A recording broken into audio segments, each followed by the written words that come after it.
Hello student. Question number 1 है हमारे पास exercise 1.1 का।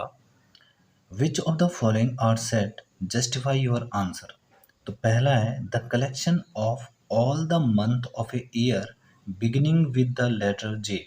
ये कह रहा है कि ऐसे हमें सेट बनाना है, ऐसा सेट बनाना है जिसके एलिमेंट जो है सारे वो मंथ हैं जिनका नाम जे से स्टार्ट होता है। ठीक है, मतलब जनवरी, जुलाई, जून, इस तरह से जो है हमें बनाना है। तो ये सेट हो सकता है ये। ठीक है। सेकंड है the collection of 10 most talented writer of India. ये एक सेट नहीं हो सकता। क्यों? क्योंकि ये डेटा जो है पर्सन टू पर्सन वेरीज करेगा। ठीक है, बदलता रहेगा। मुझे लगता है मोस्ट टैलेंटेड राइटर जो है मुंशी प्रेमचंद है, तो किसी और को कोई और लगता होगा, तो किसी थर्ड पर्सन को कोई और लगता होगा। तो ये हमारा एक सेट नहीं हो सकता है। ओके। थर्ड है हमारे पास a team of 11 best cricketer batsman of the world. ये बोला बेस्ट बैट्समैन जो है, बेस्ट क्रिकेट जो बैट्समैन है वो बताना है। तो ये भी एक सेट नहीं हो सकता। क्यों नहीं हो सकता? क्योंकि बेस्ट मेरे हिसाब से कोई और होगा, किसी और के हिसाब से कोई और होगा। तो ये हमारा सेट नहीं हो सकता। फोर्थ है the collection of all boys in your class. ये एक सेट हो सकता है। क्यों? क्योंकि अगर आपकी क्लास से किसी भी बच्चे को या किसी भी पर्सन को पूछा जाए कि ऐसा सेट बनाओ जिसमें आपकी क्लास के सारे बॉयज़ का नाम हो, तो सब एक ही नाम लिखेंगे, सब वही नाम लिखेंगे जो आप लोग लिखेंगे। ठीक है, तो ये सेट हो सकता है एक। फिफ्थ है the collection of all natural number less than 100। ये बोल रहा है कि कलेक्शन करना है नेचुरल नंबर का जो कि 100 से कम है। तो सही बात है, ये सेट हो सकता है। ठीक है, 100 से कम के नेचुरल नंबर लिखे जा सकते हैं और सब एक ही जवाब लिखेंगे इसका। 6 है a collection of novel writer by Munshi Premchand. Munshi Premchand के जितने भी लिखे गए नोवेल हैं उनके नाम लिखने हैं। तो इस आंसर को भी सब एक जैसा ही लिखेंगे। तो ये हो सकता है हमारा एक, क्या हो सकता है, सेट हो सकता है। सेवंथ है the collection of all even integer. दो ऑल इवन इंटीजर हैं उनका कलेक्शन लिखना है। तो ये भी हमारा एक सेट हो सकता है। नेक्स्ट है हमारे पास एट्थ वाला the collection of questions in this chapter. ये बोला इस चैप्टर के सारे क्वेश्चंस का एक सेट बनाना है। हाँ, बन सकता है। ठीक है। और नाइन्थ वाला है a collection of most dangerous animal of the world. ये एक सेट नहीं हो सकता। क्यों? मोस्ट डेंजरस जो है किसको क्या लगता है ये अलग अलग पर्सन टू पर्सन वेरीफाई करेगा, मतलब वेरीज करेगा। तो हो सकता है किसी को टाइगर मोस्ट डेंजरस लगता होगा, किसी को जो है लेपर्ड लगता होगा, किसी को कुछ और लगता होगा। ठीक है, तो इस तरह से हमारा ये क्वेश्चन नंबर 1 खत्म हो जाएगा। तो ये लास्ट वाला सेट नहीं हो सकता है। ओके, तो चलिए आते हैं क्वेश्चन नंबर 2 पे। तो क्वेश्चन नंबर 2 है हमारे पास। एक सेट दे रखा है ए बराबर 1 2 3 4 5 6। ठीक है, ये एलिमेंट है इसके। आपको ये पता होना चाहिए कि किसी भी सेट को हमेशा कैपिटल लेटर में ही लिखा जाएगा। और जो सेट के अंदर जो ये लिखे हैं ना 1 2 3 4 5 6, इनको हम एलिमेंट बोलते हैं। ठीक है, तो एलिमेंट। अच्छा, एक और ख़ास बात है सेट की कि इनके जो एलिमेंट है ना इनको हम आगे पीछे लिख सकते हैं, उस पर सेट पे कोई फ़र्क नहीं पड़ेगा। अगर माना मैं ऐसा लिख दूँ इसको 1, उसके बाद 6, उसके बाद 3, उसके बाद 4, उसके बाद 5, तो ऐसा नहीं कि सेट बदल जाएगा, सेट तब भी सेम रहेगा, सेट की वैल्यू तब भी सेम रहेगी। ठीक है, तो सेट को हम आगे पीछे लिख सकते हैं, सेट के एलिमेंट जो हैं उनको हम आगे पीछे लिख सकते हैं। अभी कह रहा है कि हमें क्या लगाना है इसमें, क्वेश्चन नंबर 2 में एक एप्सिलॉन लगाना है और एप्सिलॉन नॉट लगाना है। एप्सिलॉन का मतलब होता है कि अगर कोई एलिमेंट सेट के अंदर मौजूद है तो इसका मतलब ये वाला साइन लगाया जाता है, एप्सिलॉन कहते हैं इसको, बिलोंग्स टू भी कहा जाता है इसे। ठीक है, तो मतलब 5 जो है क्या सेट ए में बिलोंग करता है। देखिए, क्या 5 सेट ए के अंदर है, तो इसका मतलब बिलोंग्स टू एप्सिलॉन। ठीक, इस साइन को एप्सिलॉन कहते हैं। हम इसको क्या पढ़ते हैं, बिलोंग्स टू, मतलब 5 जो है बिलोंग करता है सेट ए को। अच्छा, सेकंड वाला 8, क्या 8 बिलोंग करता है, नहीं करता है, तो नॉट बिलोंग टू या नॉट एप्सिलॉन। ठीक है, फिर उसके बाद थर्ड वाला क्या 0 करता है, बिलोंग, नहीं बिलोंग करता है, इसमें ये लगाएंगे। 4, क्या 4 सेट ए में बिलोंग करता है, तो ये लगाएंगे बिलोंग्स टू।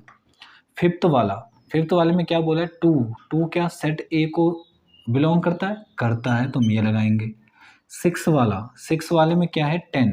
ये कह रहा है कि 10 जो है क्या सेट ए में मौजूद है, बिल्कुल नहीं, तो नॉट बिलोंग टू।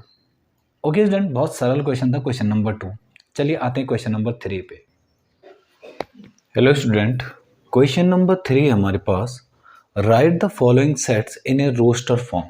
ठीक है, जो ये फॉर्म दी गई है ना, ये क्या है, सेट बिल्डर फॉर्म है, क्योंकि इसमें प्रॉपर्टीज लिखी है। देखिए कैसे, x is an integer, x integer है, और वो कैसा इंटीजर है कि वो -3 से तो बड़ा है बट 7 से छोटा है। देखिए प्रॉपर्टी है उस इंटीजर की, उस एलिमेंट की जो सेट के अंदर है।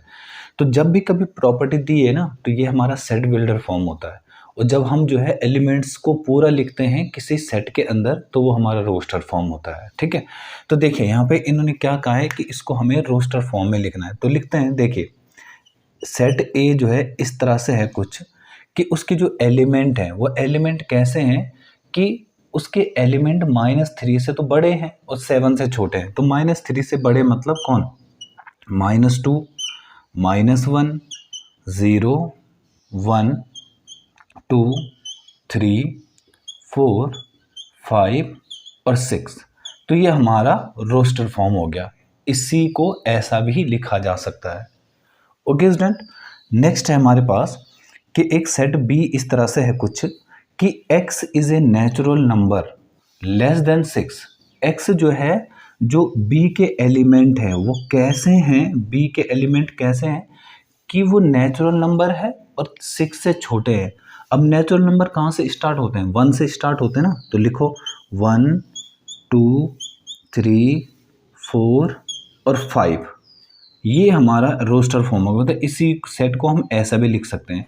देखिए इन्होंने कहा नेचुरल नंबर, तो नेचुरल नंबर 1 से स्टार्ट होते हैं और कहाँ तक जाना है, 6 से कम, 6 से कम, तो 6 से कम मतलब 5। चलिए थर्ड वाला देखते हैं, तो सी। अब इन्होंने कहा है कि x एक 2 डिजिट का नंबर है और इस तरह है कि वो 2 डिजिट के नंबर जो है ना, उनके जो डिजिट हैं उनका सम 8 है। अब सोचिए कि 2 डिजिट के नंबर कहाँ से स्टार्ट होते हैं, 2 डिजिट के नंबर स्टार्ट होते हैं 10 से और लास्ट जाते हैं 99। तो इन्हीं के बीच के वो नंबर हैं। तो कौन कौन से नंबर हो सकते हैं जिनके 2 डिजिट का सम जो है 8 आ से, तो 8 आ सकता है हमारा कैसे, एक 1, 7, 17 वो नंबर हो सकता है। देखो इन दोनों को जोड़ के 8 आ सकता है। फिर हमारा 2 और 6 हो सकता है, 26 हो सकता है। फिर हमारा 35 हो सकता है ना। फिर क्या हो सकता है, 44 हो सकता है। फिर क्या हो सकता है, 53 हो सकता है और 62 हो सकता है और क्या हो सकता है, 71 हो सकता है और 80 हो सकता है। देखिए ये सारे नंबर ऐसे हैं जो 2 डिजिट के नंबर भी हैं और साथ में जो है इन दोनों, इनके डिजिट जो है ना उनका सम पता कितना आ रहा है, 8 आ रहा है। अब कई लोग कहेंगे 08 क्यों नहीं लिखा, 08 जो है वो 2 डिजिट का नंबर थोड़ी है, तो 08 तो 1 डिजिट का नंबर माना जाएगा ना। तो इसलिए हमें ऐसे नंबर चाहिए थे जो 2 डिजिट के नंबर होंगे। ओके, चलिए करते हैं इसका नेक्स्ट पार्ट। तो इसका फोर्थ पार्ट है कि x such that x is a prime number which is divisor of 60। देखिए ऐसे प्राइम नंबर्स बताने हैं जो 60 के डिविजर होते हैं। डिविजर का मतलब जिनसे हम 60 को डिवाइड कर सकते हैं। तो हमारे पास क्या आएगा इसमें, देखिए मतलब सेट के जो एलिमेंट है ना वो सब ऐसे नंबर्स हैं जो 60 के डिविजर हैं और साथ में उन्हें प्राइम नंबर भी होना चाहिए। ठीक है, तो देखिए सबसे छोटा प्राइम नंबर कौन है, 2, फिर 3, फिर 5, है ना। ये सारे नंबर ऐसे हैं जो कि 60 के डिविज़र हैं। इससे ऊपर भी कोई नंबर ऐसा है जो प्राइम नंबर है और 60 को डिवाइड करता है, नहीं। इससे ऊपर कोई भी नंबर ऐसा नहीं जो 60 को डिवाइड करता है और साथ में प्राइम नंबर भी हो। ठीक है, नेक्स्ट हमारे पास ई वाला, the set of all letters in word trigonometry. हमें क्या करना है, हमें एक सेट बनाना है जो ट्रिग्नोमेट्री के जो लेटर्स हैं उनको लेकर। तो सेट में एक क्वालिटी होती है कि सेट के अंदर कभी भी अगर दो, मतलब जैसे ट्रिग्नोमेट्री में टी जो है 2 बार है, ठीक है, या ओ 2 बार है, तो इनको 2 बार नहीं लिखा जाएगा, मतलब उसको एक ही एलिमेंट माना जाएगा। तो हम क्या करेंगे, देखिए ट्रिग्नोमेट्री में क्या क्या पता है, एक टी, आर, फिर आई, फिर जी, फिर ओ, ठीक है, फिर एन, फिर उसके बाद एम। अब जैसे ओ है ना 2 बार, ओ 2 बार नहीं लिखे, ओ हम लिख चुके हैं, फिर एम, फिर ई, उसके बाद फिर टी भी 2 बार है, आर भी हम लिख चुके हैं, और वाई। तो इस तरह से ये हमारा एक सेट बन जाएगा। ओके, नेक्स्ट हमारे पास एफ एक सेट है इस तरह से, the set of all letters in the word better. हमें बेटर को सेट में लिखना है, तो कैसे, देखिए एक तो बी है, एक ई है, एक टी है, फिर टी 2 बार है उसे नहीं लिखेंगे, फिर ई भी 2 बार है उसे नहीं लिखेंगे, और फिर आर। तो ये हमारा इस तरह से क्वेश्चन नंबर 3 क्लियर हो जाता है। ओके स्टूडेंट, चलिए आते हैं क्वेश्चन नंबर 4 पे। हेलो स्टूडेंट, क्वेश्चन नंबर 4 है हमारे पास, write the following sets in the set builder form. देखिए रोस्टर फॉर्म हमें पता है, हमें सेट बिल्डर फॉर्म में इसे लिखना है। सेट बिल्डर फॉर्म में हम क्या करते हैं, एलिमेंट्स की हम प्रॉपर्टी पहचानते हैं पहले, और उसकी प्रॉपर्टी पहचान के हम उसकी प्रॉपर्टी लिखते हैं, ठीक है। तो जैसे हमारे पास पहला सेट है, तो मैं मान लेता हूँ कि ये सेट ए है, तो क्या है इनकी प्रॉपर्टी है क्या, देखिए इनकी प्रॉपर्टी ये है कि ये सब 3 के मल्टीपल्स हैं। तो हम क्या लिख सकते हैं, x such that x equal to, क्या लिख सकता हूँ मैं, 3n। 3n मतलब n मतलब अब कुछ भी हो सकता है, क्या हो सकता है, n की जो वैल्यू है ना, n की जो वैल्यू है वो कितनी है, एक तो 1 है, 1 और 1 से बड़ी है ना। देखिए यहाँ पे इसको मैं ऐसे भी तो लिख सकता हूँ 3 इंटू 1, 3 इंटू 1 तो 3, 3 इंटू 2 तो 6, 3 इंटू 3 तो 9, 3 इंटू 4 तो 12। तो इसका मतलब जो n की वैल्यू है ना वो 1 से लेकर 1 है, और 1 से बड़ी भी है, और साथ में क्या है, 4 के बराबर। तो ये हमारा क्या आ गया, set builder form. I hope कि आपको समझ में आ रहा है। देखिए ना यहाँ पे इसको इसी सेट को मैं ऐसा लिख सकता हूँ क्या, देखो इस 3 को मैं लिख सकता हूँ 3 इंटू 1, फिर 6 को लिखूँगा 3 इंटू 2, फिर 3 इंटू 3, और 3 इंटू 4, ऐसे। अब देखो ये किस फॉर्म में, 3 इंटू एन मतलब 1, 3 इंटू एन मतलब 2, 3 इंटू एन मतलब 3, 3 इंटू एन मतलब 4। तो एन की जो वैल्यू देखो कहाँ से रखी जा रही है, 1 से रखी जा रही है, और कहाँ तक रखी जा रही है, 4 तक। तो इसका मतलब n की वैल्यू हमारी कहाँ है, 1 से लेकर और 4 तक है, ठीक। सेकंड देखते हैं, तो सेकंड जो है हमारे पास वो है 2, 4, 8, 16, 32। तो देखिए इसी सेट को क्या मैं ऐसा लिखा जा सकता है, इसे देखिए 2 की पावर 1, फिर इसको मैं 2 की पावर 2 बोल सकता हूँ, फिर मैं इसको 2 की पावर 3 कह सकता हूँ, इसे कह सकता हूँ 2 की पावर 4, फिर 2 की पावर 5। अब खुद पहचानिए कि इनकी प्रॉपर्टी है क्या। इनकी प्रॉपर्टी क्या है कि हमारे पास सेट, माना कोई सेट बी है इस तरह से कि x है, ये सब एलिमेंट x हैं, और सच दैट कुछ इस तरह से हैं कि x इक्वल टू कितना आ रहा है, 2 की पावर n। 2 की पावर n मतलब कोई भी नंबर, कोई भी नेचुरल नंबर हो सकते हैं, ठीक है। तो n जो है, देखो n कहाँ से स्टार्ट हो रहा है, कहाँ से रखना स्टार्ट हो रहे हैं, 1 से रख रहे हैं, और कहाँ तक जा रहे हैं, 5 तक। तो इसका मतलब n की जो वैल्यू है ना वो 1 रखी जा रही है, और 1 से बड़ी रखी जा रही है। n की वैल्यू जो है 1 और 1 से बड़ी रखी जा रही है, और कहाँ तक रखी जा रही है, 5 तक। 5, ये इसका मतलब होता है 5 के बराबर और 5 से छोटी, ऐसे। तो ये हमारा क्या आ गया, रोस्टर फॉर्म में था ये, हमने इसको सेट बिल्डर फॉर्म में लिख दिया। ओके स्टूडेंट, थर्ड देखते हैं। तो थर्ड पार्ट है हमारे पास 5, 25, 125, और 625। अब देखिए, क्या मैं इसे ना, इसी सेट को क्या मैं ऐसा लिख सकता हूँ, 5 की पावर 1, इसको लिखूंगा मैं 5 की पावर 2, इसे लिखूंगा मैं 5 की पावर 3 और इसे लिखूंगा मैं 5 की पावर 4। देखिए इस सेट को ऐसा लिखा जा सकता है। अब आपको एलिमेंट की प्रॉपर्टी क्या दिख रही है कि ये सब हमेशा ये 5 की पावर में है ना, तो हम लिखेंगे इस तरह से कि x जो एलिमेंट x है वो इस तरह से है कुछ कि x की पावर n है, x की पावर n है, और जहाँ पे जो n की वैल्यू है वो कहाँ से स्टार्ट हो रही है, 1 से लेकर और 4 तक। तो n की वैल्यू बड़ी भी है 1 से और साथ में बराबर भी है, देखो बराबर भी है ना, और किससे छोटी है, 4 से छोटी भी है और साथ में 4 के बराबर भी है। तो इस तरह से हमारा थर्ड पार्ट हो जाएगा। चलिए करते हैं फोर्थ पार्ट इधर कर लेते हैं, ठीक है। तो हमारे पास जो फोर्थ पार्ट है वो है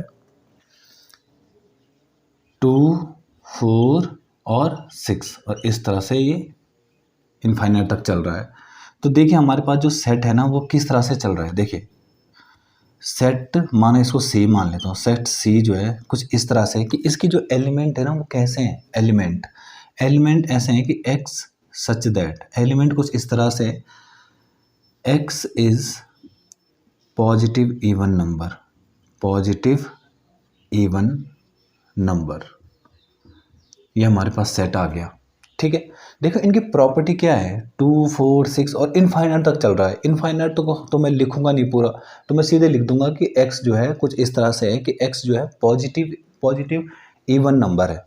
तो ये हमारा सेट बिल्डर फॉर्म में हो गया। हमें सेट बिल्डर फॉर्म में प्रॉपर्टी लिखनी पड़ती है एलिमेंट्स की, जो एलिमेंट्स की प्रॉपर्टी है वो है क्या, ठीक। फिफ्थ पार्ट देखते हैं। फिफ्थ पार्ट है हमारे पास 1, 4, 9 और डॉट और 100 तक। देखिए इनकी प्रॉपर्टी पहचानिए। इनकी प्रॉपर्टी क्या मैं ऐसा लिख सकता हूँ इसको, कैसे, 1 का स्क्वायर, इसको लिखूंगा मैं 2 का स्क्वायर, इसको 3 का स्क्वायर और डॉट और ये 10 का स्क्वायर। देखिए इनकी प्रॉपर्टी क्या है कि ये जो है किसी भी नेचुरल नंबर जो है उनके स्क्वायर है। तो हम लिखेंगे x सच दैट x जो है वो n स्क्वायर है, n स्क्वायर मतलब n मतलब कोई भी नेचुरल नंबर, और साथ में जो n की जो वैल्यू चल रही है ना, देखिए n की वैल्यू कहाँ से रखी जा रही है, 1 रखी जा रही है और 1 से बड़ी रखी जा रही है, और कहाँ से छोटी रखी जा रही है, किसके बराबर रखी जा रही है, 10 से छोटी और साथ में 10 के बराबर भी। तो ये हमारा सेट बिल्डर फॉर्म में हो गया। आपको जो है क्या करना है, जो एलिमेंट है ना उनकी प्रॉपर्टी पहचाननी है कि उनमें क्या रिलेशन ऐसा है जो सब पे फिट बैठ जाए। इन सब में क्या रिलेशन था, इनमें क्या रिलेशन था, जो सबके लिए जो प्रॉपर्टी फिट बैठ जाए वही प्रॉपर्टी आपको लिखनी है यहाँ पे, ठीक है। तो ये आपके पास क्वेश्चन नंबर 4 था। चलिए आते हैं क्वेश्चन नंबर 5 पे। हेलो स्टूडेंट, क्वेश्चन नंबर 5 है हमारे पास, list all the elements of the following sets. List करना है मतलब रोस्टर फॉर्म में लिखना है।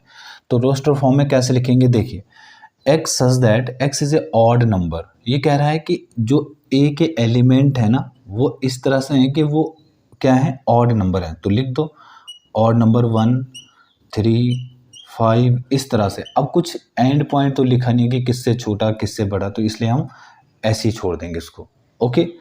नेक्स्ट है हमारे पास b।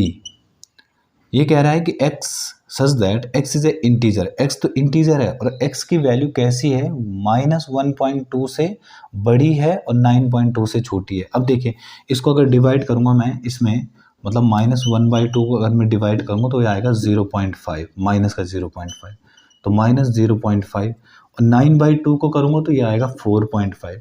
तो ये कह रहा है x की जो वैल्यू है ना वो इन दोनों के बीच में है कहीं, मतलब x की वैल्यू इससे तो बड़ी है पर इससे छोटी है। तो इनके बीच में जितने भी इंटीजर आते हैं वो बताओ क्या हो सकता है, 0 हो सकता है, 1 हो सकता है, 2 हो सकता है, 3 हो सकता है और 4 हो सकता है। ये सब इंटीजर हैं, तो इन्हीं को हमें यहाँ पे लिखना है, 0, 1, 2, 3, 4। तो ये हमारा आंसर हो जाएगा, ओके। सी है हमारे पास x such that x is an integer, x जो है इंटीजर होगा और कैसा होगा वो कि हमारा जो एक्स है एक्स स्क्वायर, एक्स का जो स्क्वायर है वो कभी भी 4 से ज़्यादा नहीं आना चाहिए, मतलब 4 से कम आना चाहिए और 4 से ज़्यादा नहीं आना चाहिए, 4 तक आ सकता है। तो देखिए हमारे पास इंटीजर -1 हो सकता है, -1 का जो स्क्वायर है ना वो कभी भी 4 से बड़ा नहीं होगा, फिर 1 हो सकता है, फिर 0 भी हो सकता है। इन सब के स्क्वायर करें अगर तो ये 4 से बड़े नहीं आएंगे। फिर -2 हो सकता है और 2 हो सकता है। देखिए -2 का स्क्वायर भी 4 होता है और 2 का भी 4 होता है, तो 4 चल जाएगा। क्यों चलेगा? क्योंकि इक्वल टू के लगाए साथ में। तो हमें यहाँ पे क्या है, इस तरह से हमारा क्वेश्चन नंबर 3 हो जाएगा। ओके, तो चलिए करते हैं ज़रा 4th पार्ट इसका। 4th पार्ट इधर कर लेते हैं, ठीक है। तो हमारे पास जो 4th पार्ट है वो क्या है, देखिए x such that x is a letter, x is a letter in word loyal। ये कह रहा है कि हमें क्या करना है, इसको रोस्टर फॉर्म में लिखना है। तो रोस्टर फॉर्म में हम कैसे लिखते हैं? रोस्टर फॉर्म में जो लेटर 2 बार होता है उसे 2 बार नहीं लिखना है, केवल एक ही बार लिखना है। तो देखिए L है, फिर O है, फिर Y है और फिर A है, बस यही हमारा रोस्टर फॉर्म में हो जाएगा। ओके, 5th पार्ट है हमारे पास इसका। एक सेट E है इस तरह से, x such that x is a month, x is a month of year not having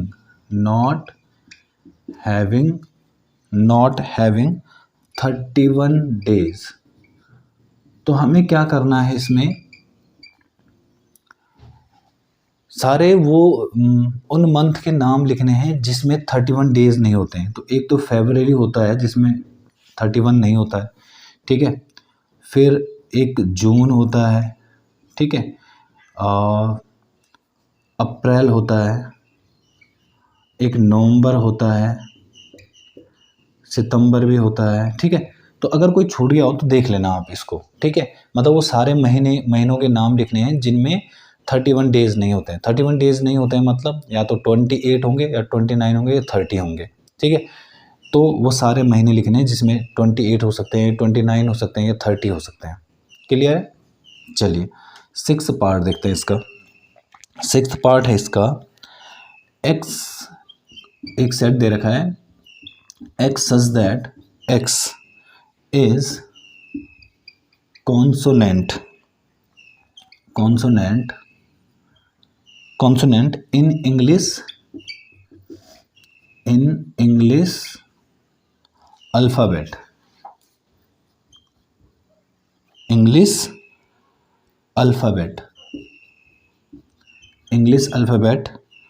which is